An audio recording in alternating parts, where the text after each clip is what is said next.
Thank you for clicking on the video. Welcome back to the channel.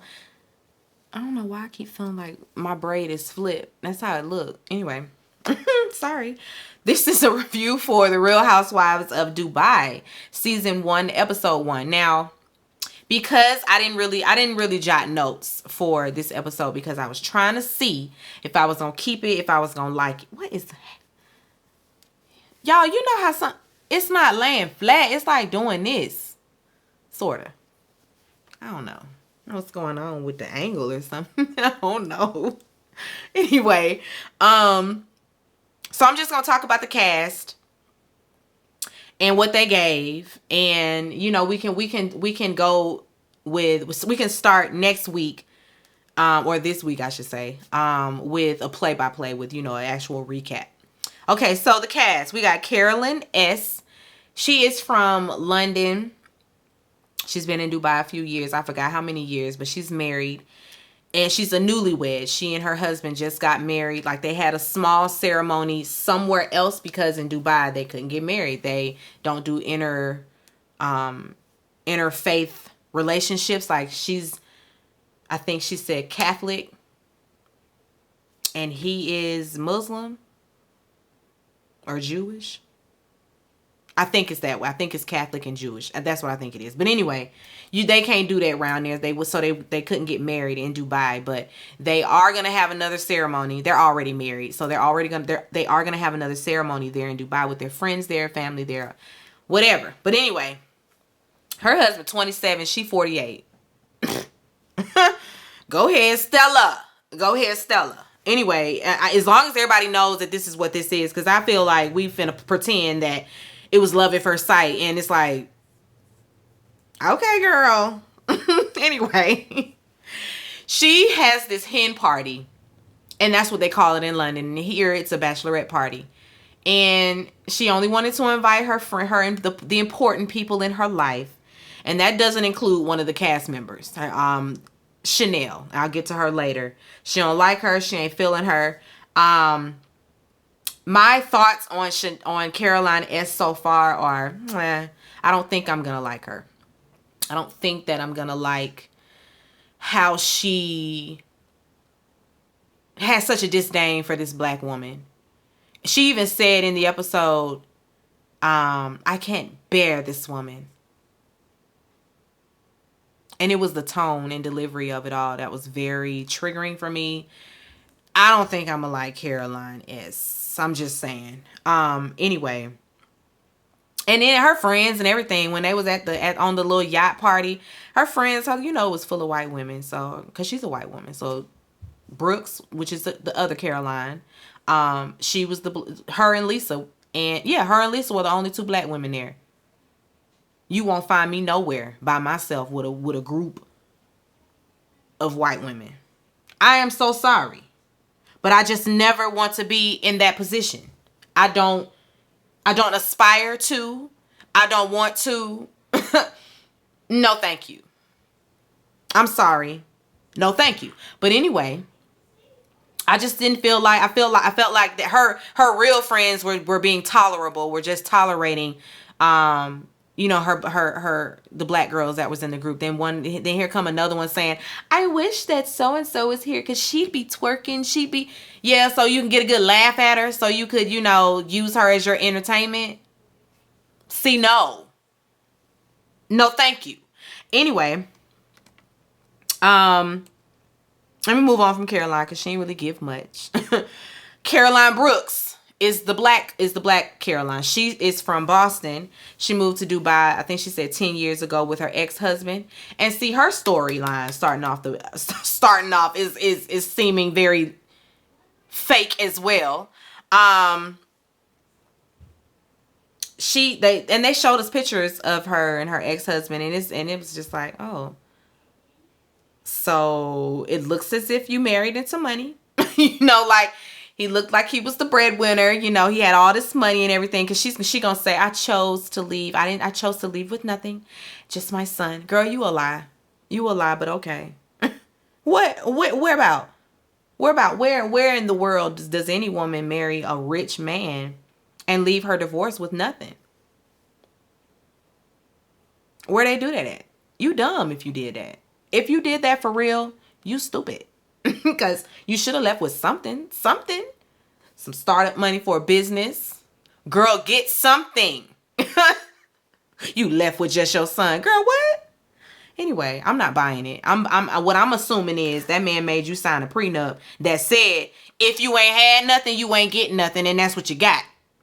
But you're not finna make it seem like you chose to struggle and build it all back up. Because she definitely is in a position now where she don't need him or nothing. You know, she got two homes, one in one neighborhood and another across town somewhere else, and they are both beautiful homes. So she's definitely in a better place, but girl, don't make it seem like you did that and you wanted to do that. Get out of here. Anyway, she's messy. So I picked that up about her. Very messy. Very messy. Anyway, now we got Lisa. This is the other black woman. Lisa is Jamaican American. She and her husband have been married, I think she said 10 years. They have 3 sons.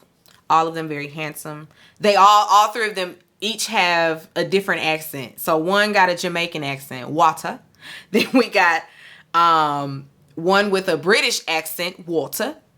And then we got one with an American one, water. That was so funny to me that all 3 of them have a different accent because she's Jamaican American, so I'm sure she goes in and out, with the patois, and then, speaking very, American. And then her husband, I think, he's British. I don't know where he's from, but he's the one with that British accent for the kids. And so the 3 of them, they just done picked up whichever one they picked up.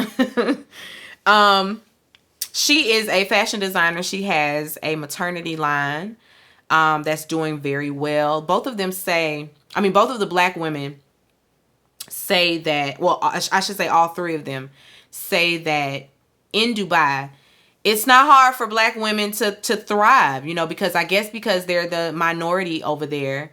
And it's just, it's easy to network. It's easy to find your place, I should say. I don't know. It seemed like they're really making it seem like Dubai is a really good place to be, for people who are people who want to change their lives, people who want to embark on something new, start over in Dubai. I guess that it's beautiful. I know that much. The aesthetic, love to see it. It reminds me of how I felt when I watched Young, Famous, and African. It was just like, it is beautiful here, So anyway, her husband is in finance. I'm gonna like Lisa. Yeah, Lisa. I'm gonna like Lisa. Anyway, Sarah. She is from the UAB. Don't give me the line. She's from over there. I can't remember what part, but she's a fashion designer, restaurant owner, businesswoman. And she's my age. She's 33. I said, really? Well, I'm 34 now, but still, I'm like, really? She sure don't look it. Now, she don't look it, for real. But and I want to say maybe not. I think she might be like 36, which would mean she does look her age. Anyway, she's a non-traditional Muslim. I wear what I want. And Dubai is like that. Dubai is a place where even when you see women with the head wraps and all of that, that's just traditional. It's not because all of those women are Muslim. That's just cultural. Culturally, that's just what they're doing. But she wear what she want. She's progressive. Nina. We saw the 2 of them kind of link up, so they're close. But anyway, Nina, she was born in Lebanon, but she was raised in Texas. She's going to have this dinner under the full moon where the foolishness happens. But she is a spiritual, like she's a self-proclaimed spiritual hippie. And so she's on the crystals and the sage and all of that. But anyway, let me just talk about her dinner. So she has this dinner, and the girls kind of act up at this dinner. Like they have a spar with words over something so silly and trivial. Lisa and well, first let me talk about the last cast member. My stomach is growling. Ayan. But they call her Chanel. I'm gonna call her doppelganger because she looks just like Iman. I mean, she looked just like her. You know, same tribe. That's all it is. Same tribe. She's a Somalian and Ethiopian as well, and she also speaks all three of those languages. I was like, you better give us some culture here on the Tizoob, on the Bravo. Thank you. I love to see it. She's over the top, and she is full of herself. She knows that she's that girl. This man saw her on the street and said, girl, you a model. You got it. Let me help you get there. And so she been modeling ever since, you know. She and Lisa are really good friends because she modeled for Lisa's maternity line in the past, and they've just kept up with one another ever since. They had this lunch together, and at the lunch, the hen party was brought up. Of course, Lisa's invited. They were going to go to the Hermes store, but they ain't going to Hermes because now Lisa got to get home and get ready for the hen party. That Chanel is not invited to. But anyway, she gets a call. Lisa gets a call from Brooks. And Brooks is on the line being messy. Did you hear that Chanel didn't get an invite? Oh my God. And really was just like having a good key about it. Lisa pretends to be alone, which is also messy because she should have been like, oh girl, I'm sitting right here with Chanel. That's what you do. But no, she tried to play it like, be quiet. Because of course Chanel over there, you know, mouthing off like, what she said, what was said. And she like, shh. No, you're here at lunch. What you mean? Don't try to shush me. Anyway, at the dinner, they're having the disagreement about that, you know, about Brooks calling around telling people that Chanel wasn't invited because she's not one of the important people in her life. We don't know how Brooks worded it, but she said that she didn't word it that way. And Caroline S says that she didn't mean it that way. You know, she didn't say it. She just said, she's just like, I never said that you weren't important. I just invited the important people in my life. Like, we're not friends. You know, that's just where she is with that. They're talking about the party and all of that, and Chanel would rather not. I was in agreement with that. I'm here at the table. Y'all all know I wasn't there at the party. You know I wasn't invited to the party. So why we finna drag about the party? And Brooks was it was so much fun. Oh my God, and the stripper. She was really trying to go in about it, you know, really drag it out because she wanted to rub it in her face. It's obvious that Brooks don't see it for Ayan or Chanel, whatever we gonna call her.